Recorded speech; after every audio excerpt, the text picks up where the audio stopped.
ችግር የለውም እዛው ሁኚ ለምን ትመጫለሽ ምናምን ያለመፈለግ ስሜት በጣም ከባድ ነው። ባልሽ ነው ለምን ትመጫለሽ እዛው ሁኚ እንደዚህ ሸሸ ነበረ ቴክስት ይደራረግብኝ ነበረ ፋስት ፉድ ሸጥ ነበረ ማለት አለችው ለመፈመስ ብለው ያወራችውና እርጉዞኝ የሆነ ቦታ ለመሄድ አረ አንቺ እንደዚህ ሆነ ሻራ ምናምን ሲለኝ ስለዚህ ነው ማለት ምን ችግር አለው ምናምን ያሳፍራል እንዴ ላይክ እሱ ቴክስት አረጋ የምትለውን ነገር እሷ እጥፍ እንዳደረገች። እስኪ ወደ ሙሉ ቪዲዮዎቹ እንሂድ ማለት ነው ቤተሰቦቼ። የነ ዳጊ የትዳር ህይወት እጅግ በጣም እያነጋገረ ነው ማለት ነው። ማንን ማመን እንደሚቻል አልገባኝም። ግማሹ ካንዱ እሷ የሰጠችው ኢንተርቪው ሌላ እነሱ የሚያወሩት ሌላ ነው ማለት ነው ቤተሰቦቼ።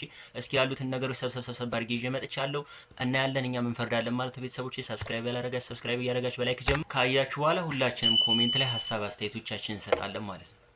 እርጉዞኝ የሆነ ቦታ ለመሄድ አረ አንቺ እንደዚህ ሆነ ሻራ ምናምን ሲለኝ ስለዚህ ነው ማለት ምን ችግር አለው ምናምን ያሳፍራል እንዴ ላይክ አንተ ከሱ ጋር መሆን ፈልጌ ብቻ አልሆንኩባቸው ጊዜያቶች ነበር። ንጉስ ስለሆነ እቺ መሰለሽ ቆንጂ ሚስት ላይክ አሁን ብዙ ጊዜ የምንሄድባት ካፌ ሊሆን ይችላል የሆነ ቦታ ምናምን እንሄዳለን እንዝናናለን ምናምን ከሱ ጋር ድሮ ላይ በፊት ከእርግዝና በፊት እና ልክ እርጉዞኝ በደም ሆዴ ከገፋ ምናምን በኋላ እንሂድ ምናምን ስላረሳ እንደዚህ ሆነ ሻራ ምናምን እና ስህተት እንደሆነ እንዳስብ ወይም ደግሞ እኔ የሆነ ነገር ወደኋላ እንዲያስታል ነገሯ ነው ያ ማለት ፐርሰናል ነገሯ እንደዚህ ተበድዬ ነፍሰ ጡሮኝ እንደዚህ ሸሸኝ ነበረ ቴክስት ይደራረግብኝ ነበረ ፋስት ፉድ ሸጥ ነበረ ማለት አለችው ለመፈመስ ብለው ያወራችውና እዛ ያላችሁ አትሳሳቱ። ልጁ ያፍርብኝ ነበር እርጉዙኝ ሰው እንደኝ ያፍርብኝ ነበር ብላ ነበር በሰዓቱ ማለት ነው። ልጅቱ እርጉዙና አባቱ ከሞተ 3 ወር አልሞላውም። ልጅቱ እርጉዙና የነገ ህይወቷ ማለት በትዳር አንደኛ ተማምነን ስለገባን አንድ ጎጆ ስለያዝን ነገ ከነገ ወዲያ እቺ ልጅ እንዳትሸማቀቅ ምንም ነገር ውስጥ ሐሳብ እንዳትገባ ብሎ አባቱ ከሞተ እንግዲህ ቤተሰብ ማለት አባት ወላጅ እናትሽ መሞት ማለት ከበረ አባቱ ከሞተ በ3ኛው ወር ነው ሰርግ ደግሶ ያገባት እቺ ልጅ። ይሄን ነገር ራሱ እንድትይዙ ትፈልጋል። የትኛውም ሰው ላይ ሐዘን ላይ የነበረ ሰው ካንዴ ወደ ደስታ ይመጣ። ይሄን ነገር ሪስኩን ወስዶ ነው ቤተሰብ አይቻልም አይሆንም ይወለድ የሆነ ነገር ይምጣ ምናምን ተብሎ አይ ይሄ የሚባል ነገር የለም።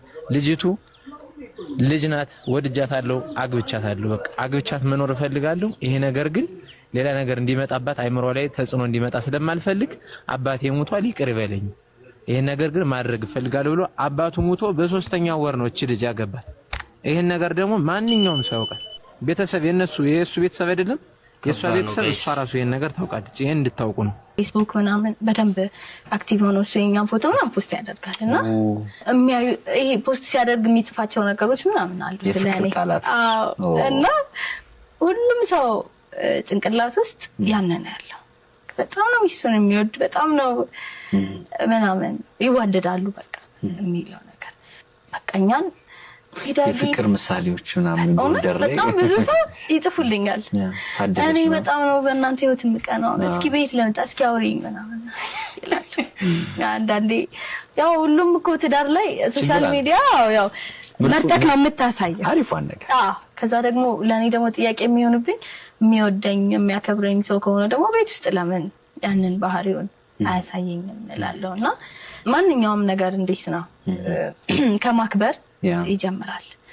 ቤተሰብን ከማክበር ለቤቱ ትኩረት መስጠት ጓደኛ ውጪ ምናምን እኔ ጓደኞቼን ክፍ አድርጌ ነው የተውኩት። ምክንያቱም አንድ አይነት አትሆኑ ሆነ የምትውልበት ውሎ ይለያያል። የምትዝናኑበት ብዙ ነገር አበሻ አሁን ዳጊ ጥሩ ደረጃ ብትደርስ የተሻለ ህይወት ቢኖራት ጥሩ የሰከነና የተስተካከለ ህይወት ቢኖራት ሁላችንም እንደማይከፋን እንድታውቁ ፈልጋለሁ። ደስ ይለናል። ገባሽ? አይከፋንም። አሁን እዚህ ያላችሁት በሙሉ እንድታውቁ ፈልገው እሱ ነው። በጣም ነው ደስ ይለኛል። ዳጊ የተሻለ ደረጃ ብትደርስ ደስ ይለኛል። ለምሳሌ ጓደኛዬ የሆነ ቤት ከፍቶ እንድታስተዋውቂልኝ ብሎ ሲነግራት ሲጠይቃት እኮ አረ ላንተ ማላስከፍልህም እንዴ ምናምን ያለችው ደስ ይለናል። ዳጊ የተሻለ ደረጃ ብትደርስ አይከፋንም። ግን አንዳንዴ ሪያሊቲና እውነታ መውጣት አለበት የሚለው ነው እንጂ እሷ ጥሩ ነገር ተናግራ ቢሆን እኮ እየነገርኳችሁ ነው። እኛ መጥፎ ነገር ወይ ጓደኞቹ እንዲያደርጋለች ብለን አንወጣም ነበረ። አልተናገረም። ፌስቡክ ፔጃችን ላይ በእርግጠኝነት ነግራችሁ ማናችሁም እዚህ አብዛኛዎቹ ስለማትከታተሉት ሙሉ የጎንደር ሰው ነው ፌስቡክ ላይ ፕሮፋይል ያደረጋት የሰራችሁንም ያሰሩትን የሁለቱን የፍቅር የሚያውቅ ሰው ካፕል አድርጎ ፍቅርማ በእነዚህ በቃ ፍቅር እንደዚህ ከሆነ ማን ያልፈልግም የሚል ሂስትሪ ላይ በትገቡ ፌስቡክ ተጥለቅልቆ ነበር። ይሄ ውሸት ሲያው እውነታውን ነው የምነግራችሁ። እና ዳጊን እኛ እንደ ጠበኛ ወይ ዳጊ ፌመስ ስትሆን ወይ ዳጊ የተሻለ ህይወት ሲኖራት ዳጊ ለመኮርኮም አይደለም የመጣ ነው። የኔን እውነታ መውጣት አለበት በሚል ነው የመጣ ነው። እውነታው ደግሞ የእሷን ቻሌንጅ ወይ የእሷን ነገር የሚያበላሽ ነገር ቢሆን ኖሮ ሁላችንም እዚህ የምታየውን አሃዱ እኔ ጌዶን ብዙ አለን። በጣም ገምቱት በጣም ብዙ ሰው አለ። ቲክቶክ ላይ ፖስተን ብዙ ነገር ማድረግ እንችል ነበር የስም የማጥፋት ዘመቻ ቢሆን ግን አይደለም።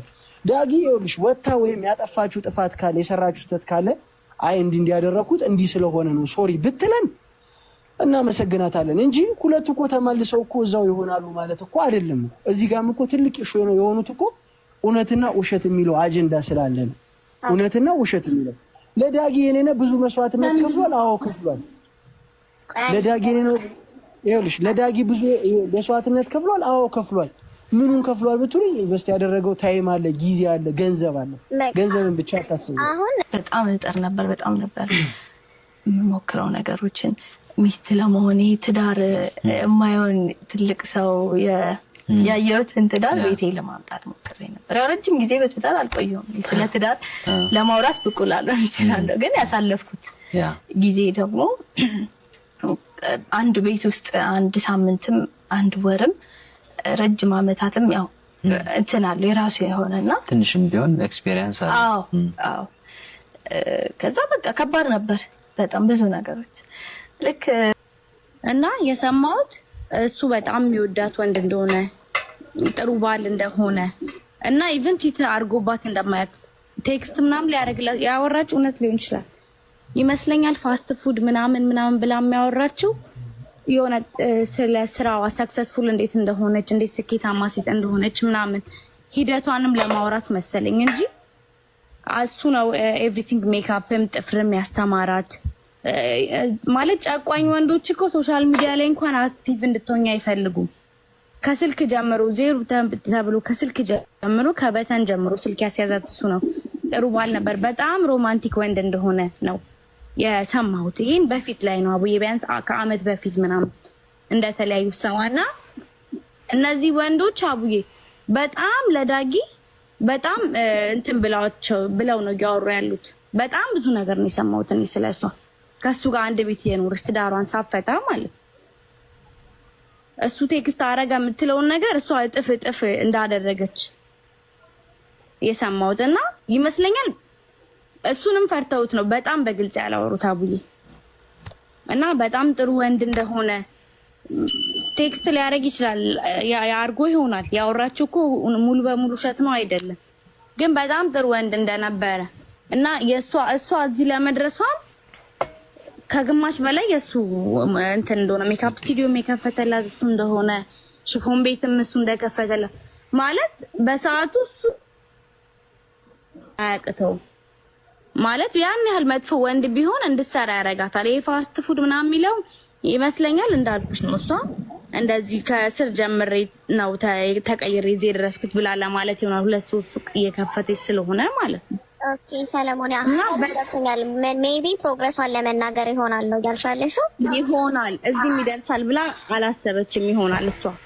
ይሄ ቤት ሲሄድ እንደ ቤትሽን ሂጂ እንጂ ትዳር እናቴ ቤት ሂጂ እንጂ እንደ ምግብ ለባልሽ ምግብ ስሪለት ሂጂ ምንድነው የምትሰሪው? እዛ ሲሄድ ደግሞ ከዛ ለሱ ሂጂ ብለውኛል ልመጣ እዛው ሁኚ ችግር የለውም እዛው ሁኚ ለምን ትመጫለሽ ምናምን ያለመፈለግ ስሜት በጣም ከባድ ነው። ባልሽ ነው ለምን ትመጫለሽ እዛው ሁኚ የሚልሽ ከዛ ቤተሰብ ደግሞ ሂጂ እንጂ ባልሽ ሂጂ ደግሞ ቤት ክርክርም እና ብታይ አብረው በትዳር ሆኖ ብዙ ነገር ታደርግበት እንደነበረ ታውቂያለሽ ማሪ። አንድ ሴት ከክፍለ ሀገር የሆነ ሀገር ላይ ሄዳ በሁለት እግሯ ለመቆም ብዙ ዋጋ ነው የምትከፍለው።